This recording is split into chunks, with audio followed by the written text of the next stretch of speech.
নমস্কার শ্ରୋତା ବନ୍ଧୁ, ଆଜି ଯେଉଁ ଗପଟି ମୁଁ ଆପଣଙ୍କୁ କହିବାକୁ ଯାଉଛି ସେ ଗପର ନାଁ ହେଉଛି ଫେରନ୍ତା ସବାରି। ଏହି ଗପଟିକୁ ମୁଁ 20 ଏପ୍ରିଲ 2013 ମସିହାରେ ଲେଖିଥିଲି। ଯେତେବେଳେ ମୁଁ ବାଲେଶ୍ୱରରେ ବିଏଡ଼୍ କରୁଥିଲି ସେହି ସମୟରେ ସେ ହଷ୍ଟେଲରେ ଥିବାବେଳେ ଏହି ଗପଟି ମୁଁ ମୋ ଡାଏରୀରେ ଲେଖିଥିଲି। ବାହାନଗା ପାଖରେ ଯେଉଁ ରେଳ ଦୁର୍ଘଟଣା ବର୍ତ୍ତମାନ ଘଟିଛି ସେହି ଘଟଣାଟି ମୋତେ ପୁନଶ୍ଚ ଏହି ଗପର ସ୍ମରଣ କରାଇଦେଲା। ତେଣୁ ମୁଁ ଏଠି ଆପଣଙ୍କ ପାଖରେ ସେହି ଗପକୁ ସେୟାର କରୁଛି। ଦୟାକରି ଶୁଣନ୍ତୁ ସେ ଗପରେ କ'ଣ ଥିଲା। ଗପର ପ୍ରଥମ କ୍ୟାରେକ୍ଟର ଥିଲା ମନୋଜ, ଦ୍ୱିତୀୟ କ୍ୟାରେକ୍ଟର ଥିଲା ମନୋଜର ମା ବା ବୋଉ ଏବଂ ତୃତୀୟ କ୍ୟାରେକ୍ଟର ଥିଲା ମନୋଜର ବାପା, ତାଙ୍କ ନାଁ ଥିଲା ଦେବବ୍ରତ। ଏହି ତିନି ଜଣଙ୍କ ବାର୍ତ୍ତାଳାପକୁ ମୁଁ ସେଇ ଗପରେ ସ୍ଥାନିତ କରିଛି। ଗପ ଆରମ୍ଭରେ ମନୋଜ ଓ ତା ବୋଉ ମଧ୍ୟରେ ଫୋନରେ କଥାବାର୍ତ୍ତା। ହ୍ୟାଲୋ ମୁଁ ଏଇ ଭୁବନେଶ୍ୱର ଛାଡ଼ିଲି, ଟ୍ରେନରେ ଯାଉଛି, 2 ଘଣ୍ଟା ଭିତରେ ପହଞ୍ଚିଯିବି। ମନୋଜର ବୋଉ, ବାପ ଦେଖିକି ଆସିବୁ, ଟ୍ରେନ୍ ଚାଲିବା ବେଳେ ଚଢ଼ିବୁନି, ଗୋଡ଼ ଖସିଯିବ, ଟିକେଟ୍ କରିବୁ, ଘରଟା ବା, ଜମା ବଦମାସ କରିବୁନି। ମନୋଜ, ମୁଁ କ'ଣ ଛୋଟ ଛୁଆ ହେଇଛି, ଟ୍ରେନରେ ବା ସବୁବେଳେ ଯିବା ଆସିବା କରୁଛି। ହଉ ମୁଁ କିଛି କହିବିନି, ତୁ ଖାଲି ଭଲରେ ଆସି ଘରେ ପହଞ୍ଚିଲେ ହେଲା। ମନୋଜ, ହଉ ଟ୍ରେନ୍ ଛାଡ଼ିଲାଣି, ମୁଁ ରହୁଛି, ପରେ କଥା ହେବି। ହ୍ୟାଲୋ ହେ ଭଗବାନ, ମୋ ପୁଅକୁ ଟିକେ ଭଲ ବୁଦ୍ଧି ଦିଅ, ଜମା କ୍ଷେତ୍ର ନ ହଉ ସେ। ଫୋନରେ ପୁଅ ଓ ମା ଭିତରେ କଥାବାର୍ତ୍ତା ବନ୍ଦ ହୋଇଗଲା। ବର୍ତ୍ତମାନ ମନୋଜ ବୋଉ ଓ ଦେବବ୍ରତ, ମନୋଜର ବାପା, ତାଙ୍କ ମଧ୍ୟରେ ବାର୍ତ୍ତାଳାପ।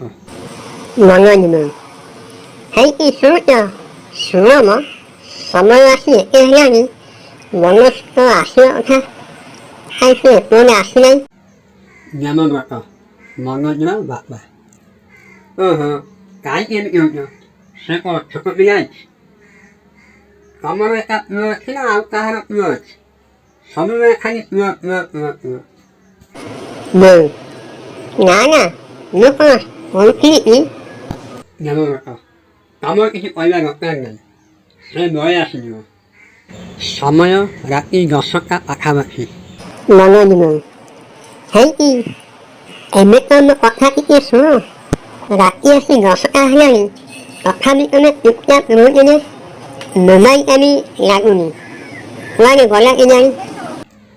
ଦେବବ୍ରତ,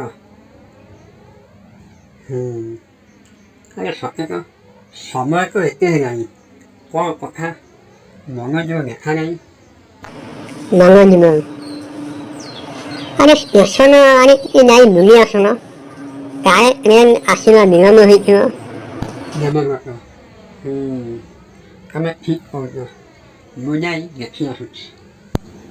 ରାତି 1ଟାଏ ପରେ ଦେବବ୍ରତ ଘରକୁ ଫେରିଲେ ବିଷଣ୍ଣ ମନରେ। ମନୋଜ ବୋଉ, ଆରେ କ'ଣ ହେଲା ଏତେ ଡେରି? ମନୋଜ କାହିଁ, ତମେ ଏକୁଟିଆ ଫେରିଲ ଯେ? ଦେବବ୍ରତ ବିଷଣ୍ଣ ବଦନରେ ଚେୟାର ଉପରେ ବସି ପଡ଼ିଲେ, ଯେମିତି ବହୁ ମୂଲ୍ୟବାନ ଜିନିଷଟା ତାଙ୍କର କେଉଁଠି ପଡ଼ିଯାଇଛି ଆଉ ସେ ଖୋଜି ଖୋଜି ପାଇନାହାନ୍ତି। ମନୋଜ ବୋଉ, ତମେ କ'ଣ ଚୁପ୍ ହେଇ ବସି ପଡ଼ିଲ? ଦେବବ୍ରତ, ମୁଁ ଷ୍ଟେସନ ଯାଇଥିଲି, କିନ୍ତୁ ଟ୍ରେନ୍ ତ କେତେବେଳୁ ଆସି ପହଞ୍ଚି ସାରିଲାଣି, କାହିଁ ମନୋଜକୁ ତ ସେଠି ପାଇଲି ନାହିଁ। ହୋଇପାରେ ସେ ଆଉ କେଉଁ ଟ୍ରେନ୍ରେ ଆସିଥିବ। ମନୋଜ ବୋଉ, କ'ଣ ମନୋଜ, ମୋ ଛୁଆର କିଛି ହୋଇନି ତ? Debabrata, 재밌게 몇 시간이 따기게 꺼내서 많이 젓갈에서 하시오니 이거 사고하게 원이 있죠.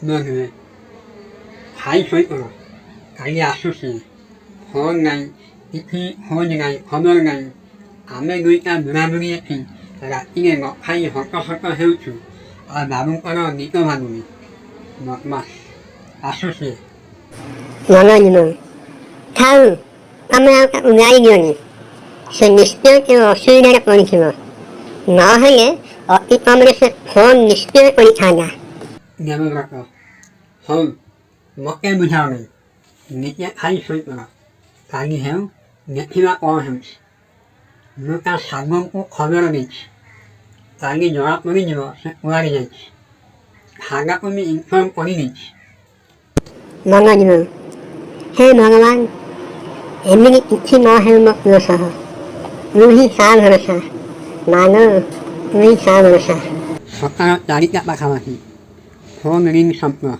링 내가 먹어 hello 잘 언더하면니 아빠 내가 먹어 뭐하기 꺼내니 내가 먹어 apa dia? Ada namaskar. Mau inspektor polisi Mama Coach. Apa mongan mati ko baka ko? Kali rakinya ko si apa ko biar mak tula ko thangare FIR gitu. Dia berapa? Hasan, dia berapa mati Coach. Mongan mati ko baka. Ada namaskar. Coach. Apa lagi thangak ko asal ko. Oke, dia berapa? Wah, lagi san. Coach. Apa ada asal ko? Apa ko nulisnya itu kotak. Dia berapa? Betul. Orang ini kan? Ini, orang ini. Coach. Apa beach ada asal ko? Tak boleh kotak. Dia berapa? San, mau sangat boleh. 망가지면 아니 어하야 말을 꾸몄게 석방을 많이 너희 많이 집어나오 이게 성사는 뭐야지 내가 뭐 이게 에이크라스 내가 방안에 오식 마문 것 같으니 오기상이라 보니 땅꺼먹형에 맞다라고 내가 소리상 아시만 얘기해줘라 와 공피에 오면서 오식 너맨상 이렇게 아빠 못 성나고 내가 나야야 못 피는 아빠 미치 오고 못 먹어요 오식 이틀 삼아요 육도에 넣으시라 거네 꽃하 꼬이마 알아먹 거네 뭐 걸어서 아빠가 보이지 내 아빠가 무라우니 동네안에 나는 내가 먹어 What are you saying? 오식 아빠가 넣어서가 아성구 내가 먹어 오식 어이 사랑에 땅껏 버텨버텨 너네 아버게 여거러게 건가의 매국권에 예녀 소이기라 오식 어이 사랑에 어느스tim을 여거러 믿거는 너희가 무하게 알리라 내가 먹었던 막